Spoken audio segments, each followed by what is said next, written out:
What if your biggest failure in life wasn't the end, but rather the ultimate beginning? Imagine a world where every single mistake you've ever made wasn't a mark of shame, but a hidden blueprint for your greatest triumphs, where the job you didn't get led you to the career that changed your life, where the relationship that broke your heart actually taught you how to love yourself, where that business that collapsed became the foundation for something far more aligned with your soul's purpose. What if failure isn't the opposite of success? What if it's the raw material success is made from? Today, we're going on a journey that will shatter your perception of failure and show you how to unlock its incredible power for profound personal evolution. Because the people who transform their lives aren't the ones who never fall. They're the ones who learn to hear what the falling was trying to teach them. There's a moment that lives in all of us. That crushing instant when you realize you failed. Maybe you're sitting in your car after losing the job. Maybe you're staring at a rejection email. Maybe you're lying in bed, replaying the moment everything fell apart. And in that moment, the world doesn't just feel disappointing. It feels like evidence. Evidence that you're not good enough, that you never were, that everyone else has figured out something you're missing. Have you been there? Have you felt that weight in your chest that makes it hard to breathe? That voice in your head that won't stop listing all the ways you've messed up? Here's what most people don't tell you about that moment. It's not just painful, it's sacred. Because that crushing feeling, that's your soul trying to get your attention.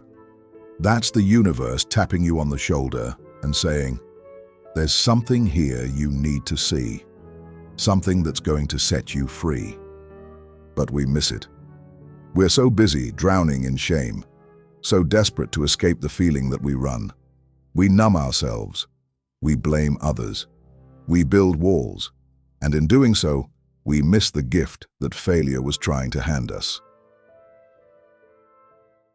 Let's be honest about what we've been taught. From childhood, failure is framed as the enemy. You fail a test, you feel shame. You fail to meet expectations, you're not enough. Our entire culture is built on this terror of getting it wrong. We celebrate perfection. We worship success stories that erase all the stumbles. We post the highlight reel and hide the bloopers. And somewhere along the way, we learned that our worth is tied to our wins. But here's the problem. It's not true, and it's making us sick. Think about the pressure you carry every day. The need to have the right answer, to look like you've got it all figured out. That pressure isn't just exhausting, it's cutting you off from your own humanity. Every spiritual tradition has tried to teach us this. You are not your achievements, you are not your successes, and you are certainly not your failures. You are the consciousness that experiences all of it. You are the awareness that watches the wins and the losses, knowing that both are temporary, both are teachers, and neither one defines the infinite being you actually are. Jesus said, "The kingdom of God is within you, not in your accomplishments, not in external validation, within. In that place inside where your worth was established before you ever succeeded or failed at anything. That inner kingdom, your true self, your soul, cannot be touched by the outcomes of the outer world." But we forget. We get so identified with the story of success and failure that we lose touch with the kingdom within. We become the character in the play and forget we're also the audience, the stage, and the light illuminating it all. And failure is what happens when life tries to remind us. Let me tell you about a seed. Imagine it buried in dark soil, surrounded by dirt and pressure and complete darkness. If that seed could think, it might believe it was buried, trapped, or a failure. But that seed isn't buried. It's planted, and the darkness isn't punishment. It's exactly what that seed needs to crack open and become something magnificent. Here's the thing about transformation. It always looks like destruction first. The caterpillar doesn't gently evolve into a butterfly. It dissolves completely. Inside that chrysalis, it becomes soup. If you opened that chrysalis halfway through, you'd think something went terribly wrong. But nothing went wrong. Everything went right. Because transformation requires the old form to die so the new one can emerge. This is what failure does for us. Every single time we fail, we're being given the opportunity to dissolve an old identity, an old way of being, so something truer can emerge. The job you lost. Maybe that was the universe saying, "You've outgrown this." The relationship that ended? Maybe that was life whispering, "You deserve to be truly seen." The dream that didn't work out? Maybe that was your soul redirecting you towards something more aligned with who you're becoming. In the moment, it just hurts. And that's okay. That's human. Spiritual growth doesn't mean you stop feeling pain. It means you start trusting that the pain is leading you somewhere. Now let's get practical. You check your email and there it is, the rejection. Your stomach drops. Your mind races. What did I do wrong? What will people think? Stop right there. This is the fork in the road. This is where everything changes based on one question. What if this isn't happening to me, but for me? Sarah spent 3 years building her business. 3 years of late nights, sacrifices, pouring everything into this vision just to see it fail. She had to close the doors, let her team go, and face the whispers about what went wrong. Instead of letting that define her, she did something radical. She sat with the failure. She asked, "What was this teaching me?" The answers came. She'd been building someone else's vision, trying to create what looked successful rather than what felt true. She'd ignored her intuition because she was afraid of looking foolish. She'd been measuring her worth by external metrics instead of internal alignment. She'd abandoned her inner kingdom for the approval of the outer world. 2 years later, Sarah started a completely different business. One that came from her actual gifts. It's smaller. It makes less money. And she's never been happier or more successful in the ways that actually matter. The first business didn't fail. It succeeded in teaching her what she needed to know to build the right one. Let's talk about the voice in your head, because this is where the real battle happens. That voice that shows up the moment you fail. "See? I knew you couldn't do it. You always mess things up." That voice is vicious, and it sounds so much like truth that we believe it. But here's what you need to understand. That voice isn't you. It's the ego.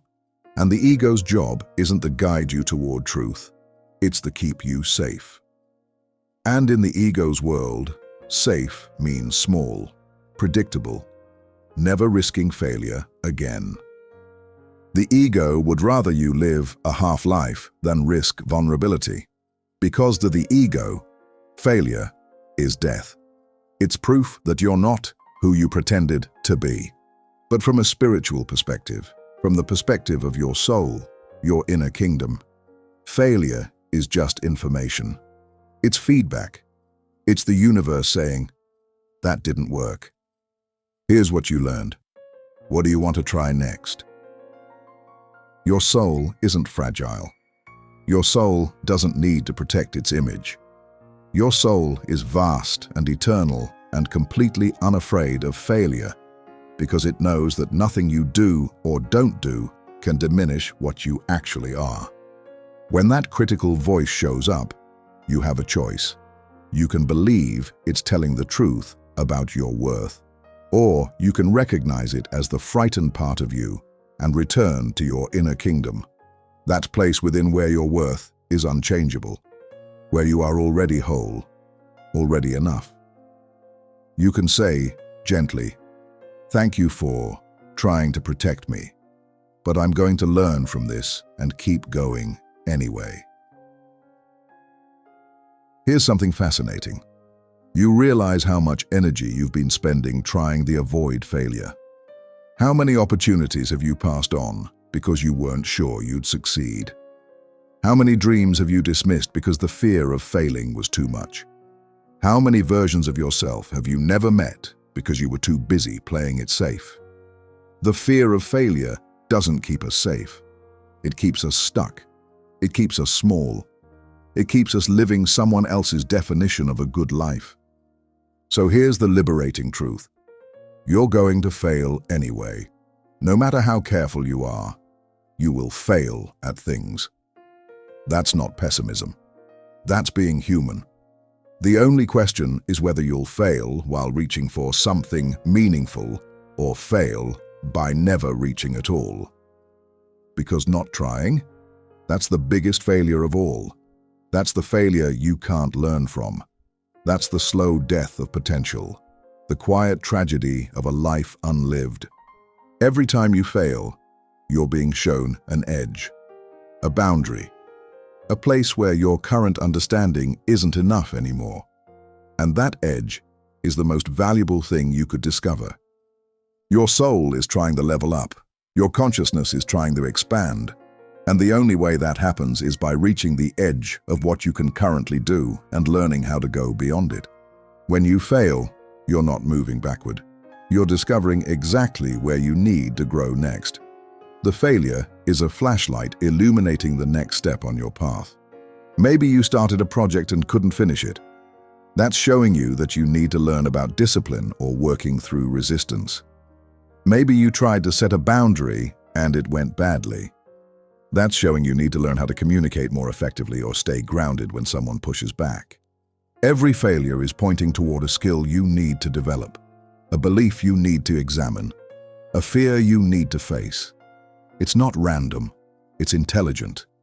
It's your life trying to help you become who you're meant to be. Now let's talk about transforming failure into wisdom. First, you have to feel it, really feel it. Not analyze it, not immediately jump to the lesson. Just feel the disappointment, the embarrassment, the grief. Our culture rushes past difficult emotions. We want the positive reframe, the silver lining. But that's spiritual bypassing. That's using spirituality to avoid being human. Honor the pain. Give yourself permission to be disappointed, to be sad, to be frustrated. That's not weakness. That's integrity. That's being honest about your experience. When you stop running from the pain, when you let yourself fully feel it, it transforms. The story loosens its grip. And in that space, wisdom begins to emerge. Second, get curious. What actually happened? Not the ego's story about why you're not good enough, but what actually occurred. This isn't about blame. This is about learning. And third, ask, who am I becoming through this? You're not the same person who started whatever you failed at.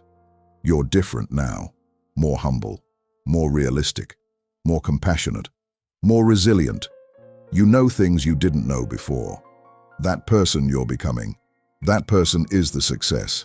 The external outcome was always secondary to the internal transformation. Here's where we need to talk about self-compassion. Most of us treat ourselves worse than we'd ever treat a friend who failed. We attack ourselves. We call ourselves names we'd never call anyone else. And this makes failure unbearable. It makes every mistake feel like a referendum on our value. It keeps us terrified to try anything where we might not succeed. But what if you could hold yourself the way you'd hold a small child learning to walk? They fall constantly, and every time you don't criticize them.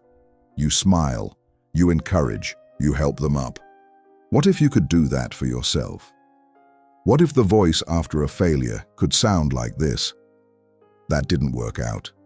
That hurts. And you're still worthy. You're still loved. This one outcome doesn't define you. Let's learn and keep going. That voice changes everything, because when failure doesn't threaten your sense of worth, when you remember the inner kingdom where your value is eternal, you become unstoppable. Self-compassion isn't self-indulgence.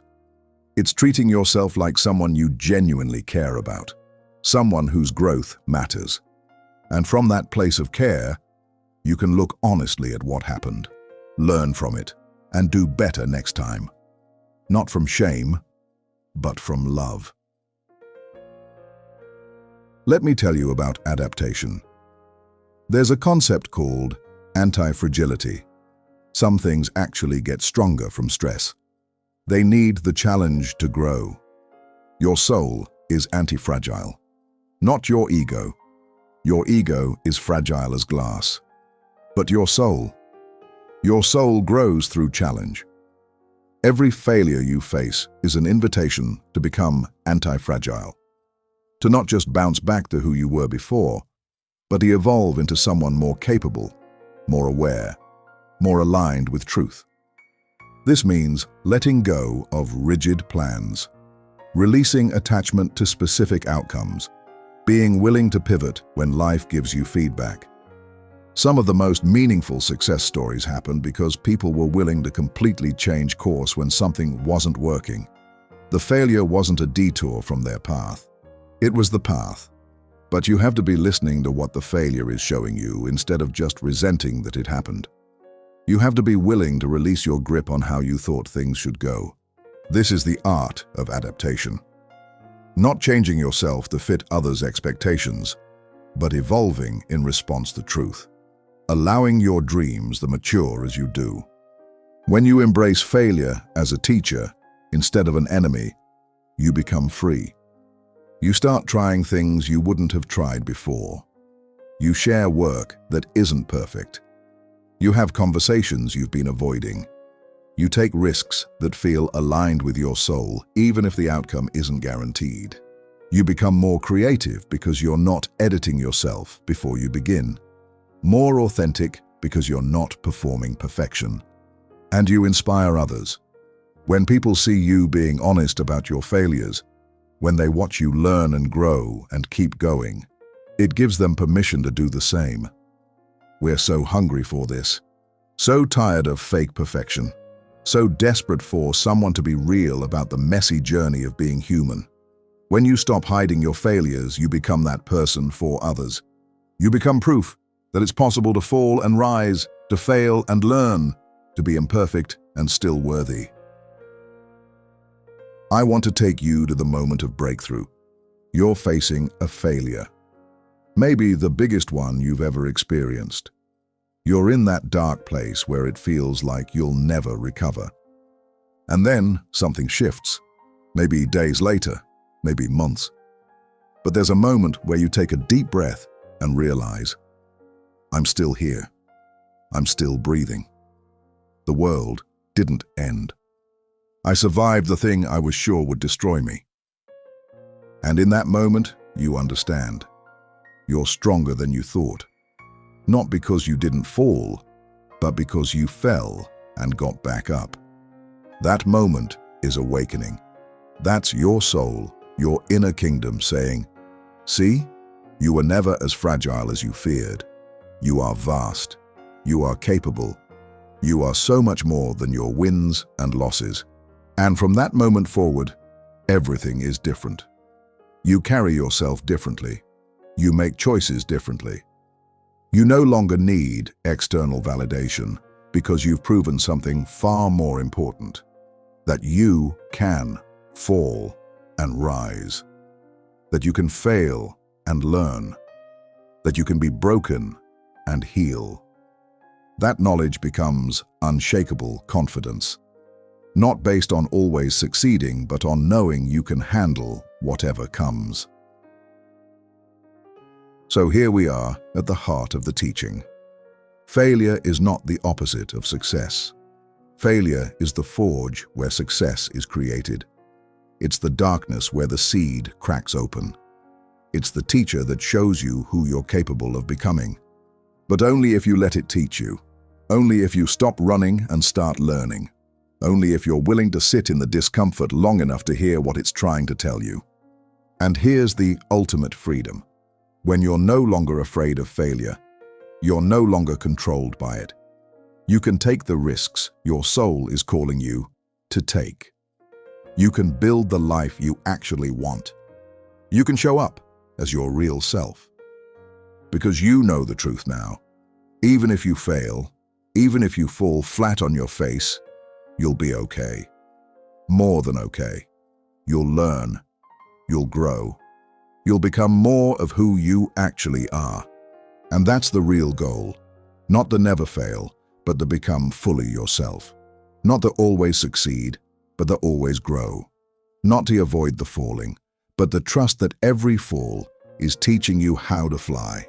The kingdom within, that place of unchangeable worth, of eternal peace, of infinite potential, is always there. Failure can't touch it. Success can't enhance it. It simply is. And when you remember that, when you live from that place, failure becomes exactly what it was always meant to be. A teacher, a guide, a sacred gift wrapped in uncomfortable paper. So what do you do with all of this? How do you actually live from this perspective starting right now? Think about a failure you're carrying. That thing you're still beating yourself up about. That choice you regret. That dream that died. And ask it a question. What were you trying to teach me? Not what did I do wrong, but what wisdom were you trying to give me? What was I meant to learn? Who was I meant to become through you? Sit with that question. Journal about it. Meditate on it. Listen for the answer. Not the ego's answer about why you're not good enough. The soul's answer about what you were being prepared for. And then, take one small action. Maybe it's an apology to yourself. Maybe it's a risk you've been avoiding. Maybe it's simply deciding to speak to yourself with more kindness when the next failure comes. One small action that shows you're willing to transform your relationship with failure from shame to wisdom, from fear to trust, from self-attack to self-compassion. Because every person living a meaningful life has failed more times than most people have tried. They've fallen publicly. They've had dreams collapse. They've gotten it spectacularly wrong. And they kept going. Not because they were braver, but because they understood. Failure isn't the end of the story. It's often the most important chapter. The turning point. The moment everything changed. Your failures are not evidence against you. They're evidence that you're brave enough to try. They're proof that you're showing up for your life instead of hiding from it. They're the autobiography of your becoming. So stop waiting to be perfect before you live. Stop letting the fear of failure keep you from the very experiences that would transform you. Fail boldly, fail often, fail forward, and trust that every time you do, you're not falling behind. You're being launched towards something your soul has been trying to show you all along. Here's some questions to reflect on. What failure are you still carrying shame about, and what might it have been trying to teach you? Where is fear of failure keeping you from a risk your soul wants you to take? How would your life change if you remembered the inner kingdom, that place where your worth is unchangeable, before each decision? Share in the comments. What's a failure that ended up being a gift in disguise? Your story might be exactly what someone else needs to hear today. And if this shifted something in you, share this video with someone who's in that dark moment, someone who needs to hear that their failure doesn't define them, that they're actually in the middle of a transformation they just can't see yet. Check out the other videos for more insights on living from your soul instead of your fear, on remembering the kingdom within. Remember, you are not your failures. You are not your successes. You are the infinite consciousness experiencing both, learning from both. And that consciousness, that inner kingdom, is unbreakable, unstoppable, and absolutely magnificent. The only real failure is never trying at all. Everything else is just learning. Until next time, be brave enough to fall, because that's where the flying really begins.